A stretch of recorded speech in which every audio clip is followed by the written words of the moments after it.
খুশি হতাম, ভারতে আটকে গেছি। পশ্চিমবঙ্গে ভোট গণতান্ত্রিক ভাবে হয়নি। পশ্চিমবঙ্গে এবারে আমরা বিজেপি প্রতিষ্ঠার পরে সবচেয়ে বেশি ভোট পেয়েছি। 2019-এ 2,30,00,000 ছিল, এবারে 2,33,27,000 ভোট ভারতীয় জনতা পার্টি পেয়েছে। আমরা 21-এ 38.13% ভোট পেয়েছিলাম, এবারে 38.63% ভোট পেয়েছি। এই 2,33,27,000 ভোটে একটুকু জল নেই। ডায়মন্ড হারবারে ভাইপো একা 10 লক্ষ ছাপ্পা মেরে 7 লক্ষ ভোটে জিতেছে। 10 লক্ষ ছাপ্পা। কি হয়েছে আপনারা জানেন না। পঞ্চম, ষষ্ঠ এবং সপ্তম দফায় লুটের ভোট হয়েছে। একা কেশপুরে 1.5 লক্ষ ছাপ্পা মারা হয়েছে। কেশপুর বিধানসভায় আমাদের একাধিক প্রার্থী আক্রান্ত হয়েছেন।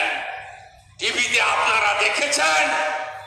এই 2,33,27,000 ভোটে একটাও মুসলমানের ভোট নাই। সব হিন্দুদের ভোট, জনজাতিদের ভোট।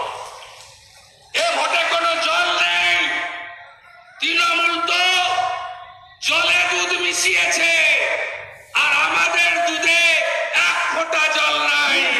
আপনারা গণদেবতা জয় শ্রীরাম বলতে বলতে, হরে কৃষ্ণ বলতে বলতে, জয় জয় শিবচণ্ডী বলতে বলতে, জয় জোহার বলতে বলতে আপনারা পদ্মে ভোট দিয়েছেন।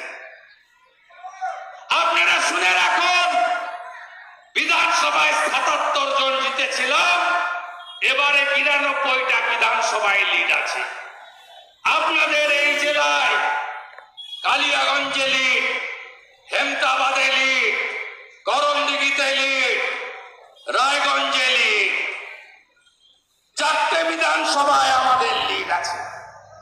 একইভাবে মালদায় 6টা বিধানসভায় আমাদের লিড আছে।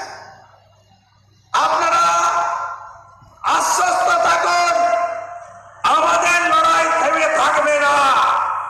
এই লড়াই চলছে, এই লড়াই চলবে। 2011-তে সিপিএম এর বিরোধী দলনেতা ছিল, নাম তার ডাক্তার সূর্যকান্ত মিশ্র। লড়তে দেখেছেন। Setting opposition. বিমান বাবু যেতেন ফিশ ফ্রাই খেতে। নবান্নতে 2016-তে মোহিত বাবুর পার্টি কংগ্রেস, তার নেতা আব্দুল মান্নান সাহেব বিরোধী দলের নেতা।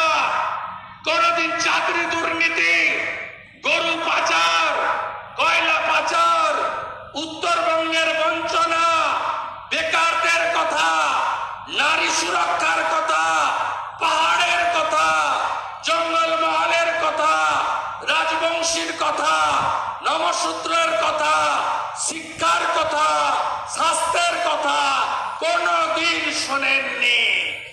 আমরা 21 সাল থেকে রাজ্যের প্রধান বিরোধী দল লড়ছি। তো সংখ্যায় কম আমরা, হ্যাঁ কি না বলুন?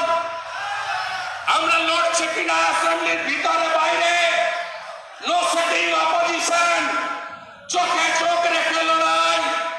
তৃণমূলের চুরি, দুর্নীতি, তৃণমূলের সন্ত্রাস, তৃণমূলের বর্গী বাহিনী, অত্যাচার, পুলিশকে দিয়ে মিথ্যা মামলা, তার বিরুদ্ধে যদি কেউ লড়াই করে, ভারতীয় জনতা পার্টি করছে। আপনারা কি চান না 26-এ পরিবর্তন হোক? জানতো?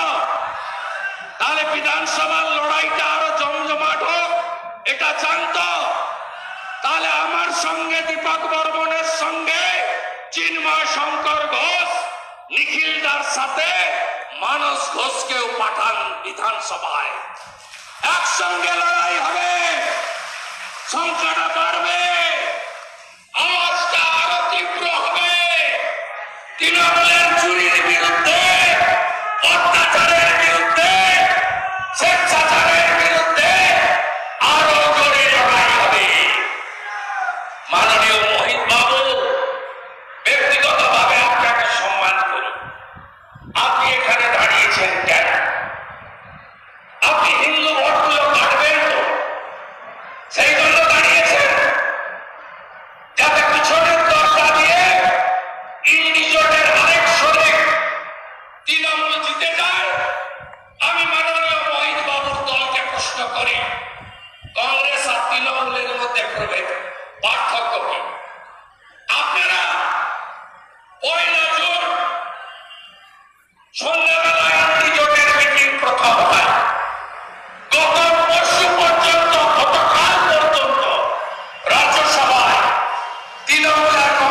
আমি চ্যালেঞ্জ করছি মোহিত বাবু, দিল্লি থেকে একটা নেতাকে এনে সভা করান না, একটা শব্দ তৃণমূলের বিরুদ্ধে বলান, একটা শব্দ।